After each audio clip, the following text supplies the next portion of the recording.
Ada peribahasa bilang bahwasannya Anda tidak ada kesempatan kedua untuk membuat kesan pertama. Seringkali kesan ini datang dari kata-kata. Inilah topik pembahasan kita pada kali ini, yakni tentang perkembangan awal masa kanak-kanak. Hello everyone, Assalamualaikum warahmatullahi wabarakatuh. Perkenalkan, nama saya Cindy Septianingrum.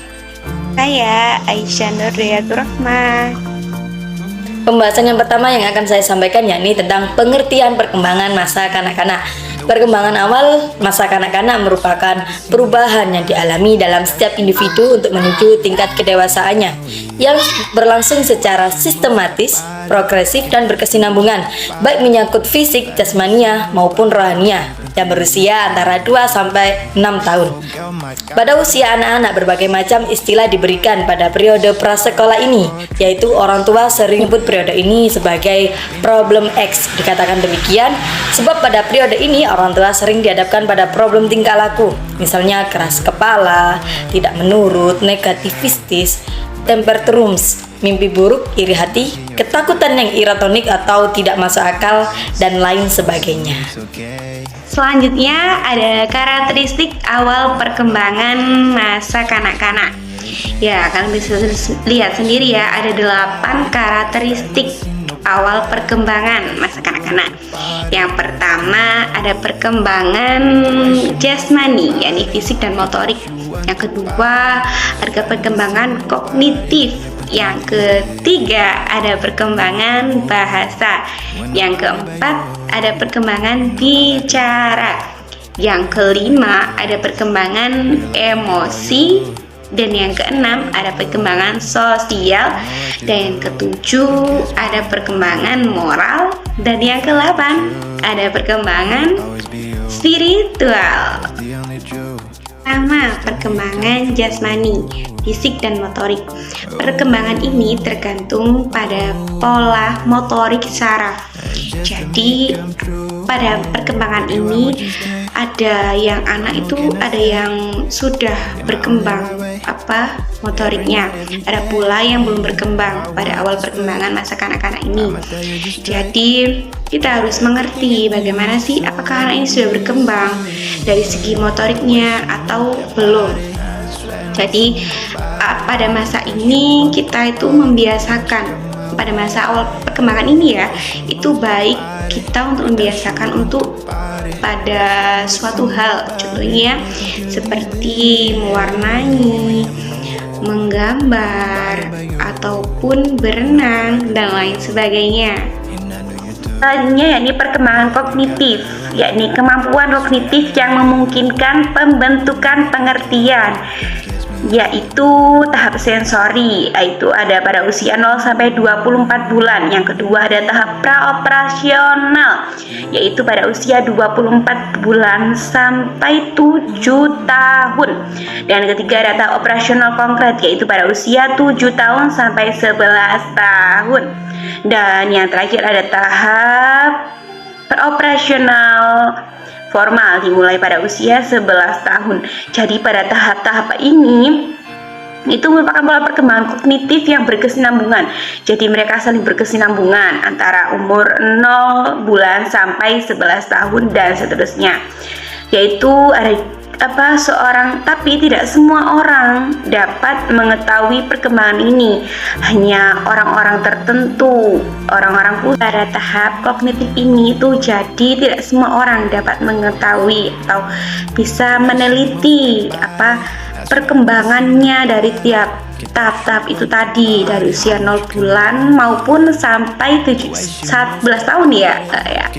Jadi itu ada tahap-tahap tersendiri yang mana ada perbedaan di antara dari 0 bulan, baik itu 0 bulan sampai 11 tahun dan seterusnya. Jadi hanya orang-orang tertentu yang bisa mengetahuinya, orang-orang yang sudah memiliki kemampuan khusus untuk bisa mengetahuinya tersebut. Jadi bukan sembarang orang loh ya. Selanjutnya yang ketiga yakni perkembangan bahasa. Bahasa merupakan alat berkomunikasi dalam pengertian ini tercakup semua cara untuk berkomunikasi. Jadi komunikasi ini banyak loh ya. Jadi anak itu dari perkembangan bahasanya ini yang awalnya hanya bisa mengucapkan sepatah dua kata A, B, C, D, jadi bisa mengucapkan sebuah kosakata seperti halnya mama, ayah, ataupun dan lain sebagainya ya. Nanti anak akan berkembang, dari itu dia sudah mulai bisa merangkai kata-kata tadi menjadi sebuah kalimat, sudah bisa mengungkapkan intonasi dari nada tinggi rendahnya, dan sudah bisa mulai berkembang. Selanjutnya yakni perkembangan bicara. Bicara merupakan keterampilan motorik. Bicara tidak hanya melibatkan koordinasi kumpulan otot mekanisme suara yang berbeda, tetapi juga mempunyai aspek mental, yakni kemampuan untuk melibatkan dalam suatu getaran bunyi atau suara, yang mana ada perbedaan, yakni ada yang jelas, ada yang terkendali dari berbicaranya tadi, ataupun bunyi artikulasi yang lebih lanjut. Selanjutnya yakni perkembangan emosi ya. Setiap orang pasti mengikuti pola perkembangan emosi yang sama, tetapi walaupun perkembangannya ini berbeda, jadi memiliki banyak variasi kan tentunya. Karena tidak semua anak itu memiliki emosi yang sama, terkadang ada yang memiliki emosi yang berbeda-beda, karena emosi ini juga ada dari segi frekuensi, intensitas, dan jangka waktu dari berbagai macam emosi, serta munculnya beberapa sebab. Jadi emosinya anak-anak itu ada yang masih labil, ada juga emosi yang sudah dapat diketahui, dan ada juga emosinya itu yang naik turun gitu. Jadi sangat berbeda ya dari segi emosinya tentunya dong. Jadi kita sebagai orang tua harus bisa memahaminya. Selanjutnya yakni perkembangan sosial. Perkembangan emosi mengikuti suatu pola, yaitu urutan perilaku sosial, yang mana pola ini sama semua pada anak, yaitu yang mana ditentukan oleh suatu budaya. Jadi pada tahap perkembangan sosial ini itu dapat dipengaruhi pada lingkungan sosial di sekeliling kita, yang mana perubahan ini sangat kuat pada usia awal perkembangan masa kanak-kanak ini dan pada masa remaja. Jadi sangatlah rentan ya pada perkembangan sosial ini, itu sangat rentan bagi anak. Itu harus lingkungannya sosial ini harus terjamin, harus sangat berkualitas, harus tepat dalam memilih lingkungan. Yang ketujuh, perkembangan moral. Jadi setiap orang memiliki perkembangan moral yang sama, dan di perkembangan moral ini terdapat 3 pola, yang mana di setiap pola terdapat 2. Jadi semuanya terdapat 6. Itu di perkembangan moral seseorang ini kan tentunya memiliki perbedaan ya, yang mana di tahap prasekolah ini adalah masa awal tingkatan pertama dengan yang disebut sebagai moralitas prokonvensional, yang mana dalam ini perilaku anak tunduk dan perilaku anak ini lebih tunduk dan dapat beradaptasi pada dapat dikendalikan gitulah ya, kan masih tahap pertama-tama gitu. Selanjutnya ada prakonvensional, yang mana terjadi 2 tahap, heteronomi dan tahap individualisme.